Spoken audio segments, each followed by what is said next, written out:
Second के question number 3 की तरफ क्या दे रखा है कि कोई एक चर है, चाहे वो एक्स चर हो, चाहे वाई चर हो, चाहे या जेड चर हो। हम चर लेंगे एक्स वाई जेड टी जो भी है, और अगर हम कांस्टेंट लेंगे तो 1 2 3 4 या पाई, ये कांस्टेंट होते हैं। कभी कभी कांस्टेंट जो है अल्फाबेट के ए बी सी हम भी कांस्टेंट लेते हैं, तो यहाँ पे ए बी सी का प्रयोग करें, क्योंकि व्यापक समीकरण, व्यापक मतलब ये होता है कि जिसकी कांस्टेंट की वैल्यू हम अपने मन से 3 4 5 कुछ अंक की वैल्यू रख के कुछ एक्स्ट्रा वैल्यू रख दें ए बी सी के रूप में। तो इसका व्यापक रूप निकालना चर द्विघात समीकरण में। तो देखो एक्स द्विघात रूप में कैसे होगा, एक्स द्विघात रूप, एक्स का द्विघात रूप क्या होगा, एक्स स्क्वायर होगा द्विघात। अब इसी के रूप में लिखना है एक्स स्क्वायर, ए कांस्टेंट बन गया और एक्स स्क्वायर गुणा करेंगे, तो ये भी आपका समीकरण हो गया द्विघात। लेकिन व्यापक समीकरण क्या बोलेंगे, तो एक्स स्क्वायर के बाद क्या आनी चाहिए, एक्स आनी चाहिए, तो उसमें कांस्टेंट बी लगा देंगे और बी एक्स हो गया। ये जो बी और ए है, यहाँ पर दोस्त लोग क्या है, अचर पद है, स्थिरांक है, ठीक है। प्लस अब क्या आएगा, ए एक्स स्क्वायर था, 2 घात थी, फिर एक घात, फिर एक भी घात नहीं, 0 घात, तो क्या करेंगे सी वाले में एक्स घाते 0 कर देंगे। फिर थोड़ा और बना के लिखेंगे हम इसको, क्या ए एक्स स्क्वायर प्लस के वी एक्स प्लस के एक्स पावर 0 का मान कितना होता है दोस्त लोग, 1 होता है, तो 1 का गुणा कर देंगे, ए एक्स स्क्वायर प्लस के वी एक्स प्लस के सी बन जा सी। ये आपका द्विघात समीकरण बन के आ गया। कैसे बना, तो द्विघात रूप एक्स का क्या होता है एक्स स्क्वायर, लेकिन हम क्या करेंगे व्यापक रूप में क्या हुआ, पहले घटता हुआ क्रम में पूरी की पूरी आपकी एक्स चलनी चाहिए, चर चलना चाहिए, 2 घात फिर 1 घात फिर 0 घात, उसमें कांस्टेंट मैंने ए बी और सी लगा दिए, तो लास्ट में रिजल्ट आपको ये मिला व्यापक समीकरण का। क्वेश्चन नंबर 3 आशा करता हूं आपको समझ में आ गया होगा। चलते हैं क्वेश्चन नंबर 4 की तरफ। नंबर 4 देखते हैं, 33 घात के द्विपद का और 100 घात के एक पदी का एक ही उदाहरण दीजिए। यानी आपको मैंने बताया बहुपद जो होता है घातों के अनुसार अलग प्रकार का होता है और पदों के अनुसार अलग, तो उसमें पद द्विपद का एक आपको बहुपद देना है जिसकी घात 33 हो, और एक पदी का बहुपद देना जिसकी घात कितनी हो, 100 घात हो। चलो 33 घात का द्विपदी बहुपद, द्विपदी बहुपद बनाते हैं। इसको कैसे बनाएंगे, द्विपदी बहुपद बराबर 33 घात है, तो चाहे आप वेरिएबल वाई लिखो, चाहे एक्स लिखो, चाहे जेड, कोई सा एक वेरिएबल लिख लो। तो मैंने एक्स वेरिएबल लिखा और इस पे घात लगा दी मैंने कितनी, 35। अब आगे कांस्टेंट लिखना है, चाहे एक लिखो तो चाहे ए बी, लेकिन व्यापक तो बोला नहीं, तो आप कांस्टेंट कोई अपने मन से दे सकते हो, डिजिट की वैल्यू, अंक की वैल्यू दे सकते हो, आप संख्यात्मक मान दे सकते हो। मैंने 6 कर दिया कांस्टेंट, क्या कर दिया 6। अब प्लस के आप बढ़ा सकते हो, यानी कि 35 घात से बड़ी घात नहीं रख सकते। अब आप वेरिएबल क्या कर सकते हो, द्विपद का है तो 9 कर दो आप, एक कांस्टेंट और एक कर दो एक्स, जहां पे 34 लगा सकते हो, या फिर एक भी मत लगाओ, ये द्विपद का बहुपद हो गया। और ये जो है विविध प्रकार के आंसर इसके हो सकते हैं, आप अपनी अपने दिमाग के अनुसार कुछ भी बदल सकते हैं संख्यात्मक वैल्यू। ये आपका आ गया 35 घात का, ये आंसर बिल्कुल राइट है। तो आप 6 के यहाँ पे 9 भी कर सकते हैं, 10 भी कर सकते हैं, लेकिन घात जो है एक्स वेरिएबल या वाई वैल्यू जो भी हम वेरिएबल लेंगे या चर लेंगे, घात 35 ही कंसीडर करेंगे, घात 35 ही रखेंगे, बस पद 2 रखेंगे। अब आता है 100 घात का एक पदी बहुपद, 100 घात का एक पदी बहुपद, ये क्या होगा 100 घात का, तो एक्स पे अब यहाँ पे एक्स मानो तो कुछ और व्यापक मान लो, तो बाई मान लो, सॉरी वेरिएबल बहुपद नहीं, क्या वेरिएबल जो है या चर बाई मान लो। अब यहाँ पे कितनी घात कर दो, यहाँ पर इसकी घात जो है कर दो कितनी 100, तो घात 100 कर दी, एक पद हो गया बेटा। अब यहाँ पे चाहे कुछ भी कांस्टेंट पाई लगा दो, पाई बाई 2 कर दो, जो आपकी इच्छा हो वो लगा दो, ये आपका हो गया एक पदी बहुपद जिसकी घात कितनी है 100। आशा करता हूँ हमारा जो आपका पढ़ाने की जो भाषा लैंग्वेज है वो आपके दिमाग में आ रही होगी, और अगर नहीं थोड़ी बहुत समझ में आ रही है तो कमेंट कर दिया करो, थोड़ा मैं और उस पर सुधार करूंगा। लेकिन वीडियो को बात और प्यार जरूर करिएगा, जो चीजें शिक्षा जोर ज्यादा दिया जा सके। हर कोई कंटेंट बना रहा है, बहुत अच्छा कार्य करा, जो भी मेरे हिसाब से जो ऊंचाई पर पहुंच चुका है उसके लिए बहुत बहुत शुभकामनाएं, और जो प्रयासरत है वो ऐसे बनाते रहे, किसी न किसी मुकाम उनको हासिल होगा। उन्हीं से हम प्रेरणा लेते रहते हैं कि जब वो कुछ कर सके तो हम भी कुछ कर सकते हैं, आपके लिए, अपने खुद के लिए। और ये मैं उनसे फिर दोबारा से कहना चाहूंगा, जो अच्छा मुकाम एजुकेशन कंटेंट लेके कर चुके हैं बहुत ही बधाई के पात्र हैं, और हम उनसे मोटिवेशन रहेंगे कि हमें उनसे मोटिवेटेड हूँ, चीजें हमारी चीजें सुधर, उनको देख देख सुधारते रहेंगे। काम सिर्फ हम सब लोगों को मिलकर के है, जो रील्स का काम बंद करना, जो ऊबड़ खाबड़ रील आ रही हैं, ऊट पटांग जो चीजें हो रही हैं, उन पर किसी प्रकार से लोग ज्यादा ध्यान न दें और कम ध्यान दें, और इन चीजों पर ज्यादा ध्यान दें, बस ये मेरा प्रयास है। और इसको हम निरंतर जो है चालू रखेंगे, इसमें कोई कटौती नहीं। जो भी एजुकेशन क्रिएटर हैं, उसके लिए बहुत बहुत बधाई कि आप लोगों ने हम आपको देखे और मैंने भी ये चीज़ शुरुआत की। आप लोग हमें सपोर्ट करिए, हम आपको सपोर्ट करिएगा। और जनता जो है एक बार चीज़ें जब अच्छी हो जाती है तो जनता ऑटोमेटिक आ ही जाती है, तो एक बार जरूर आएगी। और बच्चों से फिर दोबारा कहूँगा कि चीज़ें अच्छी लगे आपको तो शेयर करते रहेगा। धन्यवाद प्यारे बच्चों, वेलकम आपका हमारे पेज पर। चलते हैं क्वेश्चन नंबर 5 की तरफ, देखते हैं क्या क्वेश्चन 5 है। बड़ा सिंपल सा है क्योंकि मैंने इसका जो है बेसिक अच्छे से करवा दिया, तो सिंपल क्वेश्चन लगने लगे हैं। आप जो हमारी इंट्रोडक्शन क्लास जो है चैप्टर 2 की जरूर बात करिएगा। चलते हैं सवालों की तरफ, ज्यादा समय गंवाए बिना। निम्नलिखित बहुपदों में से प्रत्येक बहुपद की घात लिखनी है। तो मैंने घात का बताया है कि बहुपद की घात क्या होती है। जिस चर पर सबसे बड़ी घात होती है वही उस पूरे बहुपद की घात कहलाती है। तो इसमें देखते हैं, पहले क्वेश्चन नंबर फर्स्ट करते हैं। 5x³ प्लस के 4x² प्लस के 7x, क्या करेंगे? सबसे बड़ी घात, सबसे बड़ी घात कौन सी है आपकी? इसमें सबसे बड़ी घात 3 है। क्या है? x चर पर 3 सबसे बड़ी घात है। अब हमें निकालना बहुपद की घात, तो बहुपद की घात ही क्या होगी? सबसे बड़ी घात। तो बहुपद की आंसर निकालना मुझे, तो आंसर जो है बहुपद की घात बराबर सबसे बड़ी घात, सबसे बड़ी घात। तो सबसे बड़ी घात इसमें क्या आपकी आ गई? 3। तो इस प्रश्न का जो आंसर है, जो पावर है इस पार्ट 1 का, वो कितना आ गया? 3। अब चलते हैं क्वेश्चन नंबर 2 की तरफ। क्वेश्चन नंबर 2 बनाते हैं। क्या है क्वेश्चन नंबर 2? 4 माइनस के y²। इसमें क्या है? सबसे बड़ी घात क्या है? 2। किसी इस वाले बहुपद में किसी भी चर पर सबसे बड़ी घात, चर y पर सबसे बड़ी घात, सबसे बड़ी घात, सबसे बड़ी घात क्या है आपकी? 2। कितनी है? 2। अब यही 2 घात क्या बन जाएगी? बहुपद की घात। तो अब बहुपद की घात यहां से बनना बेटा क्या हो जाएगी? बहुपद की घात बराबर सबसे बड़ी घात, और सबसे बड़ी घात का आंसर मैंने आपको बता दिया कितना है? 2 है सबसे बड़ी घात। तो आप लिख देंगे आंसर में क्या? 2। पावर जो है इस वाले बहुपद की वो कितनी आ गई? 2। अब क्वेश्चन नंबर चलते हैं 3 पर। क्वेश्चन नंबर 3 पर आशा करता हूं चीजें आपको समझ में आ रही होंगी। सुधार आपका चालू है मेरी तरफ से, आप बस कमेंट में करिएगा कि सुधार क्या चाहिए आपको, तो वो मिलता रहेगा। और नहीं करिएगा तो मैं जैसा चला रहा हूं और वैसे देखूंगा, अच्छा है तो यही चीज रखूंगा। थोड़ी हमको खराब लग रही चीजें सुधार करता रहूंगा, जैसे क्वालिटी से लेकर हो गई या कहीं समझाने से लेकर हो गई, वो मैं खुद देखता रहूंगा। बस जुड़ा रहूंगा क्योंकि मुझे पता है कि लगन से और हार्ड वर्किंग से कोई ना कोई कितना ही बड़ा मुकाम हो वो अचीव किया जा सकता है, ऐसी कोई बात नहीं है। 5t माइनस के √7, तो इसमें हमें पावर बहुपद की घात यानी पावर चाहिए। तो जो देखो इसमें जो देखो चर कौन कौन सा है? टीचर और कोई चर है ही नहीं। टीचर बड़ा अच्छा है, टीचर है ये। तो इस टीचर में क्या करेंगे? सबसे बड़ा घात इस पर क्या है? तो एक ही, इस पे घात कोई है नहीं तो क्या है? एक घात मानते हैं। तो क्या करेंगे? चर t की घात, चर t की घात कितनी है? सबसे बड़ी घात। घात जो है वो कैसी है? सबसे बड़ी, सबसे बड़ी। तो सबसे बड़ी घात इसकी कितनी है बेटा? 1। जहां कुछ नहीं होती है तो उसमें वहां कितनी होती है? 1 घात होती है। अब निकालनी बहुपद की घात, तो बहुपद लिख दो बस। बहुपद की घात बराबर सबसे बड़ी घात यानी कि 1। डायरेक्ट आंसर लिखो, क्यों फालतू में बेबी वही चीज लिखनी पड़ती है। अब चलते क्वेश्चन नंबर हम आपका लास्ट की तरफ, क्वेश्चन नंबर 3। इसमें हमें निकालना है बहुपद की घात।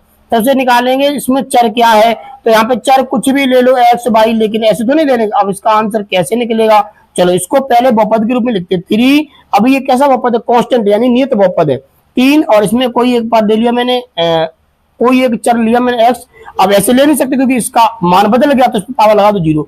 तो किसी भी चर की पावर जो है कितनी होती है? 0, शून्य होती है वो। सॉरी, किसी भी पावर की अगर हम चर की पावर 0 लगा दें तो उसका आंसर जो है कितना आ जाता है?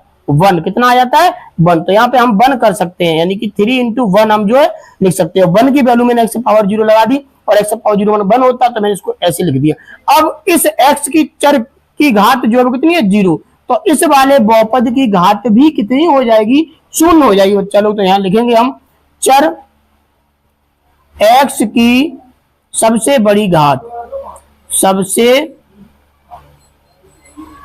सबसे बड़ी घात क्या है? सबसे बड़ी घात है ही नहीं, यानी कि जीरो पे तो मैंने दिखा दिया, लेकिन अगर चाहते तो उसका आंसर डायरेक्ट आप जीरो कर सकते हैं। जहां नियत अगर आपका बहुपद हो, कांस्टेंट बहुपद हो, तो उसकी घात जीरो होती है हमेशा। बड़ी घात क्या है? जीरो। तो इसका आंसर जो होगा बहुपद की घात का, बहुपद की घात बराबर क्या हो जाएगा आपका आंसर? जीरो। इस प्रश्न का आंसर भी जो है जीरो आ गया, और का जीरो नहीं है भी, तो कोई बात नहीं, वैसे निकल गई है अचानक से। इस क्वेश्चन 5 के मैंने सभी चारों पार्ट करा दिए हैं। अब चलते हैं क्वेश्चन नंबर 6 की तरफ। आशा करता हूं आपको वीडियो हमारे पसंद आ रहे होंगे। बस एक रिक्वेस्ट आपसे कि वीडियो जो है ज्यादा से ज्यादा शेयर और वॉच करिएगा। चलते हैं सवालों की सॉल्यूशन तरफ। और जो भी एजुकेशन क्रिएटर हैं उनको बहुत बहुत शुभकामनाएं कि वो ऐसे प्रयासरत रह के अपना इतना बड़ा अचीवमेंट उन्होंने हासिल किया। किसी के बहुत सारे फॉलोअर्स हैं, किसी के थोड़े कम है, लेकिन वो प्रयास करते हैं। तो वैसा ही मैं उनसे मोटिवेटेड हूँ कि वो प्रयास कर रहे हैं, तो हम भी प्रयास करें। और आप लोगों का भी बच्चों से कहना है कि आप लोग भी, जो बच्चे, प्रयास करते रहिएगा। चीजें मिलेंगी, आज नहीं तो कल मिलेंगी जरूर, तय है। बस लगन होनी चाहिए आपको किसी काम के प्रति, किसी कोई भी जो आपको चीज चाहिए उसकी लगन और उसके प्रति हार्ड वर्किंग। पहला क्वेश्चन क्या है? पहले प्रश्न को पढ़ते, क्वेश्चन नंबर 6 जो है पढ़ते क्या है।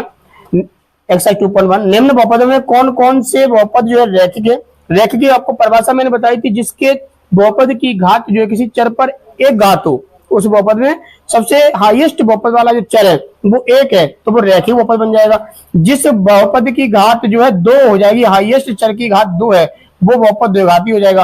और जिस बहुपद पर चर की हाईएस्ट पावर जो है 3 होगी, तो वो त्रिघाती बहुपद हो जाएगी, क्योंकि जो हाईएस्ट पावर होती है वो ही बहुपद की घात होती है। और बहुपद की घात डिपेंड करती है उसके प्रकार को बताती, दर्शाती है। अगर 3 घात तो त्रिघाती हो जाएगी, 2 घात द्विघाती हो जाएगा। अब चलते क्वेश्चन नंबर पहला, एक्स स्क्वायर प्लस के एक्स, ये किस प्रकार का बहुपद है? ये किस प्रकार का बहुपद है?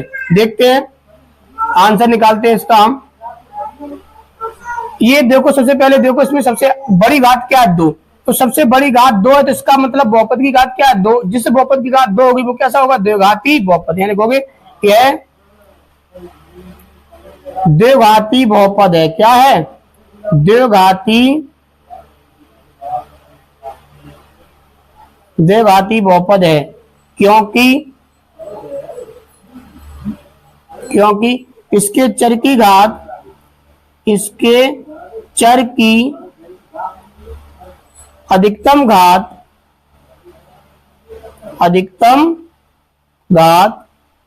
2 है। 2 घात अधिकतम है तो द्विपदी, 3 घात अधिकतम है तो आपका बहुपद त्रिपदी हो जाएगा। अब क्वेश्चन नंबर 2 का करते हैं। इससे लिख के आओगे, अगर 1 नंबर का क्वेश्चन है तो एकदम 1 नंबर आपको कंफर्म जो है एग्जामिनर जो है आपका दे देगा, आपके गुरुदेव आपको इतने नंबर दे देंगे। Question number 2, x minus x power 3। तो आपको इस प्रकार से दिखाई दे रहा है, जिसकी अधिकतम घात 3 है, तो त्रिघाती बहुपद हो गया। तो क्या आंसर लिखोगे? डायरेक्ट आप लिखोगे। बाकी ये वाली प्रोसेस आप हर किसी में रिपीट करते रहेंगे। हम आपको इतना ही लिखेंगे, क्या? यह त्रिघाती बहुपद है, यह त्रिघाती बहुपद है। बाकी की प्रोसेस आप पूरी की पूरी चेक ही उतार देंगे, तो आपको नंबर जो है 1 का अगर होगा तो 1 नंबर तय है, पूरा मिलेगा। क्वेश्चन नंबर 3 देखते हैं क्या है। y plus y square plus के 4, इसमें जो है देखते हैं कि आपका आंसर क्या आ रहा होगा। सबसे बड़ी घात 2 है, तो ये द्विघाती बहुपद इस प्रकार से लिख देंगे। यह द्विघाती बहुपद है, यह द्विघाती बहुपद है, क्योंकि इसके चर की अधिकतम घात कितनी है? 2 है। क्वेश्चन नंबर आपका अब रह गया, बहुत सारे रह गए, अभी तो आपका 4 पे पहुंचे हैं। 1 प्लस के एक्स, ये किस प्रकार का होता है? इसका भी आंसर हम बनाते हैं। क्या होगा? इस पे देखो, सबसे बड़ी घात चर क्या? एक्स, और इसमें सबसे बड़ी घात क्या है? कुछ नहीं दिखाई दे रही, तो 1 होगी। अगर चर ही ना होता तो उसकी घात कितनी होती है? अधिकतम 0, तो वो कैसा हो जाता? कांस्टेंट बन जाता। अगर यहाँ पर 1 ही होता, एक्स ना होता, ये कौन सा बहुपद होता? कांस्टेंट, यानी नियत बहुपद हो जाता। अब इसकी घात कितनी है? 0, तो ये क्या बन जाएगा आपका? 0, और सॉरी 1 घात है, तो ये क्या बन जाएगा? रैखिक। रैखिक को हम 1 घात बहुपद नहीं कहते, क्या कहते? 1 घात बहुपद नहीं कहते, रैखिक बहुपद कहते। तो क्या यह रैखिक बहुपद है। अगर आप चाहें तो इस प्रकार से भी याद कर सकते हैं, जिसकी घात 1 हो तो वो 1 घाती या रैखिक बहुपद कहलाएगा। रैखिक का मतलब 1 घाती, यह रैखिक बहुपद है, रैखिक बहुपद है। अब क्या है, क्वेश्चन नंबर 5 की तरफ चलते हैं। क्वेश्चन नंबर 5 क्या है, 3t। जिस प्रकार से ये था सेम भाई, क्योंकि यहाँ पे वेरिएबल t है, पावर 1 है, तो क्या हो गया, रैखिक। यह रैखिक बहुपद है, क्योंकि इसके चर t कहेंगे, चर t की अधिकतम घात कितनी है, 1 है। यह रैखिक बहुपद है, यह रैखिक बहुपद है। साथ में आप एक्स्ट्रा एक लगेज के रूप में लगा सकते हैं क्या, जैसे कभी जाते दुकान तो लगेज में कुछ और एक्स्ट्रा दे देता है, तो वैसे ही अगर चाहो तो ये एक घात का है, सॉरी एक घात यानी रैखिक है, और एक पद का है। तो रैखिक एक पदी, रैखिक दो पदी, द्विघाती तीन पदी, त्रिघाती दो पदी, द्विघाती दो पदी। ये दो पद के हैं, ये दो पद के हैं, ये तीन पद का, ये दो पद का, और ये एक पद का। अब क्वेश्चन नंबर देखते हैं कौन सा, छठवां क्वेश्चन बनाते हैं। यहाँ पर छठवां क्वेश्चन जो है यहाँ बनाते हैं। आर स्क्वायर को देखते हैं ये कैसा है, तो आंसर देखो आप इसका, आर स्क्वायर यानी किसी चर पर घात अधिकतम 2 है तो द्विघाती हो गया, यह द्विघाती बहुपद है, यह द्विघाती बहुपद है। रीजन आप यहां से यहां तक का लगा देना, घात कितनी है, 2, यह द्विघाती बहुपद है। रीजन बता दिया आपके सामने कितना है। क्वेश्चन नंबर, आप इस क्वेश्चन 6 का अंतिम पार्ट यानी क्वेश्चन नंबर जो है इसका भाग 7 वाला करते हैं। 7 भाग में क्या पूछा गया देखते हैं। 7x पावर 3 यानी कि इसमें जो आपका वेरिएबल है वो x है, और उसकी सबसे बड़ी घात क्या है, 3 है। एक ही पद का है और उसके वेरिएबल की घात 3 है, तो इसका मतलब त्रिघाती बहुपद हो जाएगा, क्योंकि इसकी चर की अधिकतम घात कितनी है, 3 है। चर की जो अधिकतम घात वो बहुपद की घात, और बहुपद उसी प्रकार का उसका नाम दे देंगे। तो ये क्या बन जाएगा, यह त्रिघाती बहुपद है, यह त्रिघाती बहुपद है। धन्यवाद आप सभी का, जो आपने जो है पूरा इसके सारे के सारे पार्ट देंगे। बस आपको हम हमेशा एक चीज कहते रहेंगे कि आप लोग वीडियो को जो संपूर्ण वॉच करिएगा और ज्यादा से ज्यादा शेयर करिएगा, चीजें धीरे धीरे सुधार करते रहेंगे और आपको अच्छा से अच्छा जो है बनाने का प्रयास करेंगे। धन्यवाद। Welcome in my classes. आज आपके सामने इस एक्सरसाइज का 2.1 का लास्ट प्रश्न है। इसमें एक शब्द इस्तेमाल हुआ है मानक रूप, उसको समझते हैं कि जिस चर की घात जो लगी हुई है, चर पर जो घात लगी हुई है, उन घातों को आप अवरोही असेंडिंग ऑर्डर में या फिर डिसेंडिंग ऑर्डर में, या आरोही क्रम में या अवरोही क्रम में लिखें।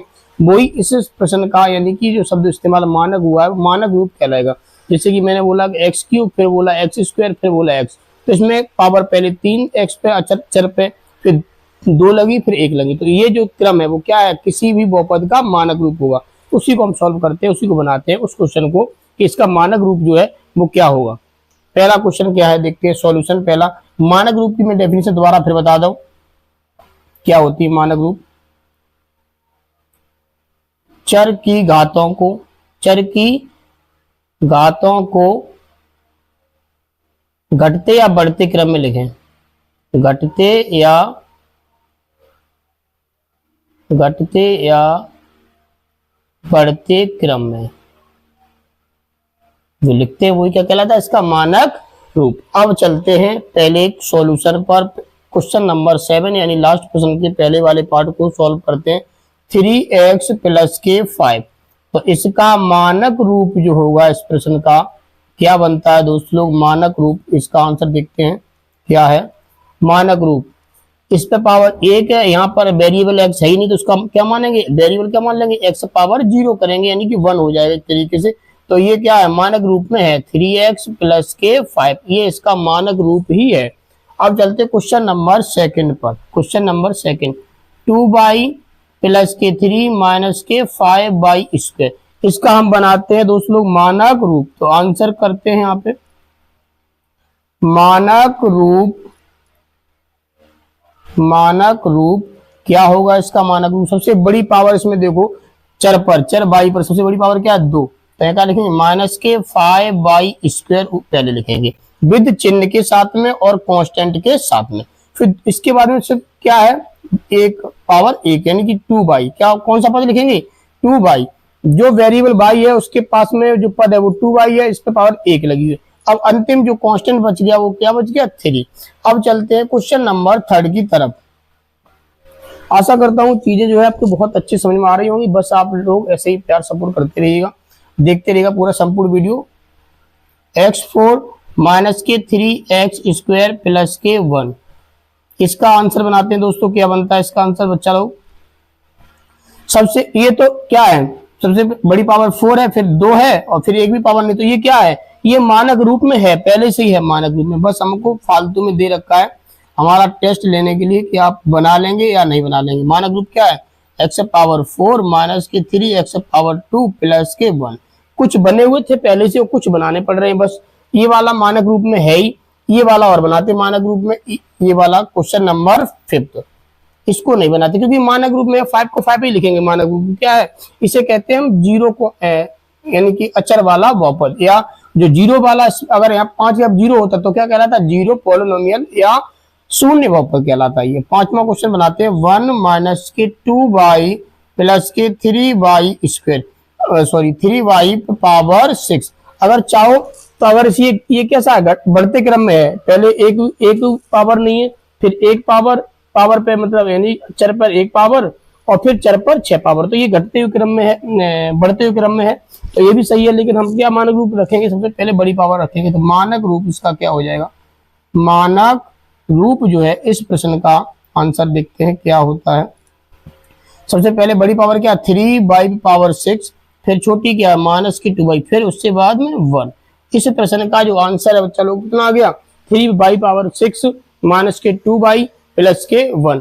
आशा करता हूँ कि चीजें आपको काफी हद तक ठीक मिल रही होंगी, और बस आप लोग वीडियो को शेयर करते रहिएगा और मैं धीरे धीरे करके सुधार लाता रहूंगा कि किस प्रकार से और चीजें आपको प्रोवाइड करा जो आपको आनंद भी आए पढ़ने में, और आपको कुछ ना कुछ, चाहे आप किसी भी स्टेज पर हो, चाहे वो 9th 10th कर चुके हो या फिर आपने पढ़ाई को छोड़ दिया है, गिव अप कर दिया है, तो तब भी आपको चीजें आपको ज्ञानवर्धक रहेंगी। कुछ चीजें मैं अपने आप में इम्प्रूवमेंट लाऊंगा, जैसे कि जीके का पोर्शन लाने की सोच रहा हूँ, जीके का पोर्शन लाऊंगा, और जो इंटरेस्टेड होंगे जिनको शॉर्ट ट्रिक के द्वारा जीके को समझाने के तरीके, जैसे डिस्ट्रिक्ट नाम क्या याद करना किसी भी स्टेट के, या किसी भी एक का नाम कंट्री के, क्या उसमें डिस्ट्रिक्ट होते हैं या उसमें स्टेट होते हैं, इनके बारे में डिटेल में चीजें लाएंगे। धन्यवाद।